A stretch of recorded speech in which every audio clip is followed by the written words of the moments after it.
Hello guys, my name is Sarpe and welcome back to another case study with me.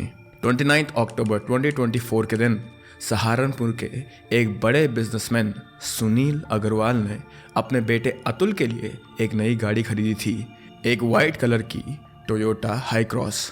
Atul अपनी इस गाड़ी से खुश तो था ही, साथ ही साथ उसके दोस्त भी उसके लिए बहुत ज़्यादा खुश थे। एंड दोस्त लोग तो तुम लोग को सभी को पता होगा कैसे होते हैं, छोटी छोटी बात पे पार्टी मांगते हैं। सो अतुल के दोस्तों ने भी इतनी बड़ी चीज़ के लिए, एक कार के लिए, उससे पार्टी मांगी थी। अतुल और उसके दोस्त इस पार्टी के लिए, इस कार की पार्टी के लिए बहुत ज़्यादा एक्साइटेड थे, लेकिन उन्हें ये चीज़ नहीं पता थी कि ये कार ही उनकी जान की सबसे बड़ी दुश्मन बन जाएगी। So let's learn more about today's case revolving around the tragic incident which happened in Dehradun.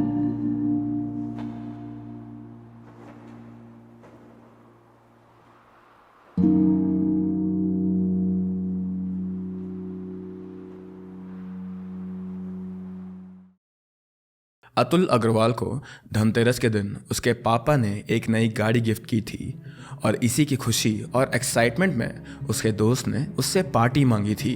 And as I said before, दोस्तों को पार्टी देने के लिए कौन ही मना कर सकता है, मैं राइट। अतुल ने अपने दोस्त सिद्धेश के घर 11 नवंबर की रात को पार्टी रखी थी, जिसमें उसके 5 और दोस्त आने वाले थे, जिनके नाम थे गुनीत सिंह, कामाक्षी सिंघाल, नव्या गोयल, ऋषभ जैन और कुणाल कुकरेजा।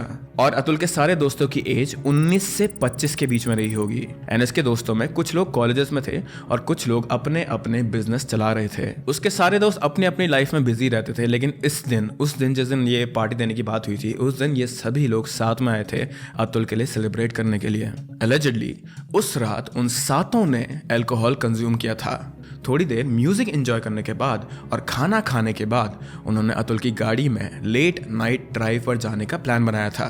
12 नवंबर 2024 ट्यूसडे रात के 1 बजे वो सातों उस इनोवा में लाउड म्यूजिक सुनकर ड्राइव का मजा उठा रहे थे। एंड उस समय पर ड्राइव की शुरुआत पर अतुल मॉडरेट स्पीड में गाड़ी को चला रहा था। तो एक एक कर उन्होंने देहरादून के कई एरियाज को क्रॉस किया, Baliwala, Govindgarh, Kanwali road and finally ONGC Chowk. रात के करीब 1:19 को इनोवा की स्पीड धीरे धीरे तेज होने लगी थी।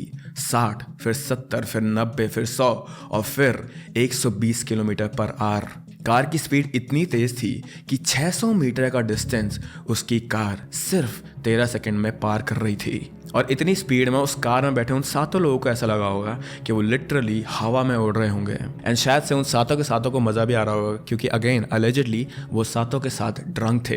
एंड जब आदमी ड्रंक होता है या फिर ड्रंक स्टेट में होता है तो उनकी जजमेंट में प्रॉब्लम आती है, और यही सेम जजमेंट की प्रॉब्लम अभी आने वाली थी, क्योंकि अतुल को ये लगा होगा कि वो इंटरसेक्शन पर क्रॉस कर रहे कंटेनर ट्रक के बगल से आसानी से अपनी गाड़ी निकाल लेगा। But unfortunately, he was wrong. 120 kilometre per hour की स्पीड पर गाड़ी को भगाना इज नो जोक, और उस स्पीड पर गाड़ी को कंट्रोल करना, वो भी एक ड्रंक स्टेट में, और भी मुश्किल काम हो जाता है।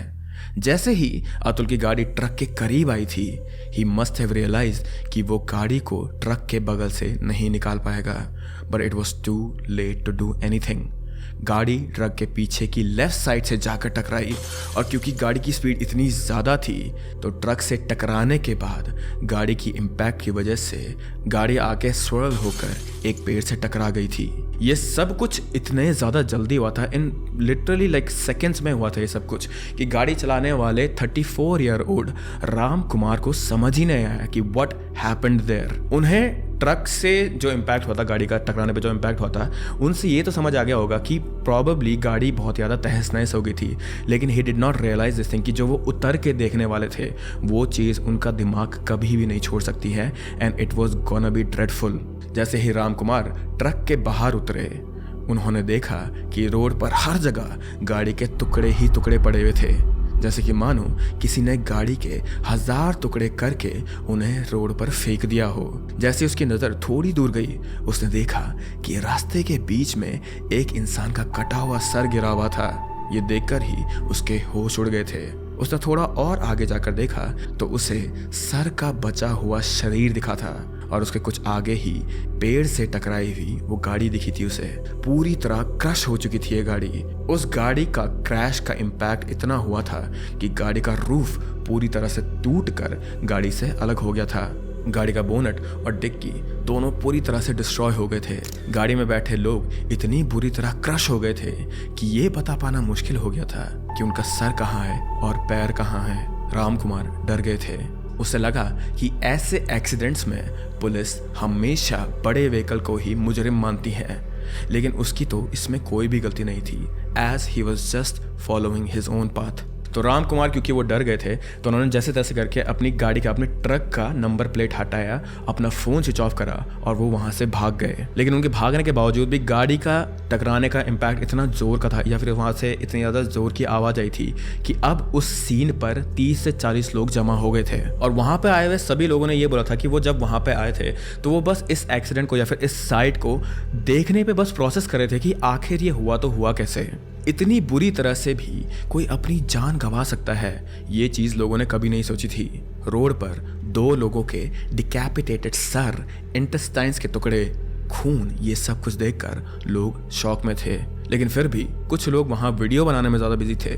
लोग पूरी कोशिश कर रहे थे उस क्रैश गाड़ी में से बच्चों की बॉडी को बाहर निकालने के लिए, लेकिन इट वॉज डिफ़िकल्ट क्योंकि बॉडीज कार के नीचे पूरी तरह क्रश हो चुकी थी। लोगों को यकीन था कि इनमें से कोई भी नहीं बच पाया होगा, लेकिन सडनली उन्हें रियलाइज़ हुआ कि उनमें से एक अभी भी धीमे धीमे सांसें लेने की कोशिश कर रहा है। उन 7 में से सिर्फ एक ही बचा था। उसका नाम था, he was 24 year old, Siddhesh Agarwal. और वो भी बहुत ज़्यादा मुश्किल से या फिर बहुत ही ज़्यादा दम जुटाकर, हिम्मत जुटाकर सांसें लेने की कोशिश कर रहा था। तो जैसे ही लोगों ने ये चीज़ देखी तो उसे जल्दी से हॉस्पिटल ले जाया गया, लेकिन अभी भी उसकी कंडीशन बहुत ही ज़्यादा क्रिटिकल स्टेट में है। उसकी हालत इतनी ज़्यादा ख़राब है, सिद्धेश अग्रवाल की हालत इतनी ज़्यादा ख़राब है कि वो अभी भी, आज भी कुछ बोल नहीं पा रहा है। 1-2 दिन बाद ट्रक ड्राइवर राम कुमार को भी पकड़ा गया था, लेकिन उस इंसिडेंट के लिए उसे गिल्टी नहीं माना गया था क्योंकि पुलिस के अकॉर्डिंग इस एक्सीडेंट में उसकी कोई भी गलती नहीं थी। उसे सज़ा तो सुनाई गई थी, लेकिन एविडेंस छुपाने के लिए और एक्सीडेंट के बारे में पुलिस को ना इन्फॉर्म करने के लिए। So because of drunk driving and rash driving, देखते ही देखते 6 लोगों के परिवार वालों ने अपने बच्चे खो दिए थे। किसी फैमिली ने अपना इकलौता बेटा खोया था और किसी फैमिली ने अपने घर की सबसे छोटी बेटी, एंड दैट टू इतने ज़्यादा brutally. I have seen this video and मेरे को पक्का पता है कि तुम लोगों ने भी ये वीडियो देखी होगी। I can not even imagine कि उन लोगों के पेरेंट्स पर क्या बीत रही होगी अपने बच्चों को आखिरी बार उस स्टेट में देखने पर। लेकिन जो सवाल उनके पेरेंट्स को पूछना चाहिए, तुम्हें पूछना चाहिए और मुझे भी पूछना है, वो ये है कि आखिर इस एक्सीडेंट का जिम्मेदार कौन है। इस एक्सीडेंट के बाद से पूरे देश के लोग इसी बात पर चर्चा कर रहे थे कि ड्रंक ड्राइविंग कितना रिस्की हो सकता है, not only for those who are driving the car but for other people also. And I totally agree. मैं ये नहीं कह रहा हूँ कि लोगों को पार्टी करना, अपने मन हिसाब से एंजॉय करना, whether it is through drinking alcohol या फिर स्मोकिंग, ये सब कुछ बंद कर देना चाहिए या फिर ये सब कुछ उनके लिए नहीं है। मैं बस इतना कह रहा हूँ कि जो भी लोग इन सब चीज़ों में पार्टिसिपेट करते हैं उन्हें रिस्पॉन्सिबल भी होना चाहिए, ना सिर्फ अपनी सेफ्टी के लिए बल्कि लोगों की सेफ्टी के लिए भी। अगर किसी को अल्कोहल पीना है, they are free to do so, लेकिन प्लीज़ मेक श्योर कि आप अल्कोहल पीने के बाद ऐसे काम ना करें जैसे कि ड्राइविंग, जिससे आपकी और आपके आसपास वाले लोगों की जान खतरे में आ जाती है। आप ऊबर से घर जाएं या फिर सोबर फ्रेंड के साथ ड्राइव करें या फिर उसे ड्राइव करने दें, दोनों ऑप्शन पॉसिबल हैं यहाँ पर। And from this case you all should make sure कि ड्रंक स्टेट में कभी भी आप लोग या फिर आपके फ्रेंड लोग भी ड्राइव ना करें। Please be safe. ऑल्सो इस वीडियो को एंड करने से पहले मैं एक डिस्क्लेमर देना चाहूँगा छोटा सा। आई नो कि आपने कई आर्टिकल्स और न्यूज़ चैनल पर देखा होगा कि ऐसा कहा जा रहा है कि ये लोग एक BMW से रेसिंग कर रहे थे, जिसकी वजह से अतुल का कंट्रोल लॉस्ट हो गया था और फिर उसकी गाड़ी एक पेड़ से टकरा गई थी। लेकिन मैंने कई सारे आर्टिकल्स ऐसे पढ़े हैं जिनमें ऐसा कहा गया है कि ये सिर्फ एक रूमर है। वन ऑफ द विक्टिम्स के पेरेंट्स ने भी इंटरव्यू में इसे एक रूमर कहा है, और क्योंकि ना पुलिस ने ऐसा कोई स्टेटमेंट दिया है और ना ही CCTV फुटेज में ऐसा कुछ दिख रहा है, तो मैं इसके बारे में फ़िलहाल कुछ नहीं बोलूँगा। इफ़ फ्यूचर में इसके बारे में कोई क्लैरिटी मिले तो I will update you guys in comments. Again this whole case only happened क्योंकि लोग रैश ड्राइविंग कर रहे थे। एंड तुम लोगों ने पहले भी देखा होगा, जब मैंने पोर्शे वाली वीडियो बनाई थी उसमें भी ये रही वो वीडियो, भाई अगर तुम लोग देखी नहीं है तो गो वॉच इट। बट उसमें भी यही हुआ था कि a very young guy was driving recklessly क्योंकि वो दारू पिया हुआ था। और ये 2 केसेस या फिर ये 3-4 केसेस तो फिर भी हमारे सामने आ गए हैं। ऐसे बहुत सारे केसेस होते हैं इंडिया में जो हमारे सामने भी नहीं आते। तो जस्ट इमेजिन कि कितने लोगों की जानें जा रही होंगी, कितने लोग एवरीडे सलमान खान को थैंक यू बोल रहे होंगे। But please guys make sure कि आप लोग ऐसी चीज़ें ना करें, इन केसेस से आप लोग कुछ सीखें। बट विद दैट ये केस अभी यहीं पे समाप्त है। अगेन अग्रवाल की अगर कोई अपडेट आता है तो मैं आप लोगों को कमेंट्स में बता दूंगा उस बारे में। But before you go guys, अगर तुम लोग को ट्रू क्राइम डॉक्यूमेंट्रीज देखना पसंद है then please subscribe to me, क्योंकि हम यहाँ पे वही बनाते हैं। And with that I hope that you guys are happy, I hope that you guys are healthy. Please keep your loved ones very close to you guys and I will see you very very soon. Bye bye.